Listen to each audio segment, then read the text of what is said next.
কিছু কিছু সম্পর্কে চুপ থাকাটাই হয়ে যায় সবচেয়ে বড় উত্তর।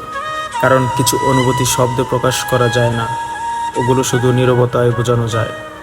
যাকে মন থেকে ভীষণ ভালোবাসো, অদ্ভুতভাবে সেই মানুষটার কাছ থেকেই সবচেয়ে বেশি কষ্ট পাও। কারণ সে জায়গায় ভালোবাসা থাকে, সেখানে আঘাতের ব্যথাও বেশি লাগে। সময় ধীরে ধীরে সব দুঃখ সরিয়ে তোলে, কিন্তু সময় কখনো দাগ মুছে দিতে পারে না। কষ্ট হয়তো কমে যায়, কিন্তু হৃদয়ে তার ছাপ ঠিকই সারা জীবন থেকে যায়। হৃদয়ে ভাঙার শব্দটা কেউ শোনে না, এটা শুধু অনুভব করা যায়। চোখের জল, ভাঙা শব্দ আর নিঃশব্দ একটি রাত। সত্যিকারের সম্পর্কে দূরত্ব ভাঙে না, বরং ভাঙে অবহেলায়। যখন যত্ন কমে যায়, তখন ভালোবাসা ধীরে ধীরে হারিয়ে যায়।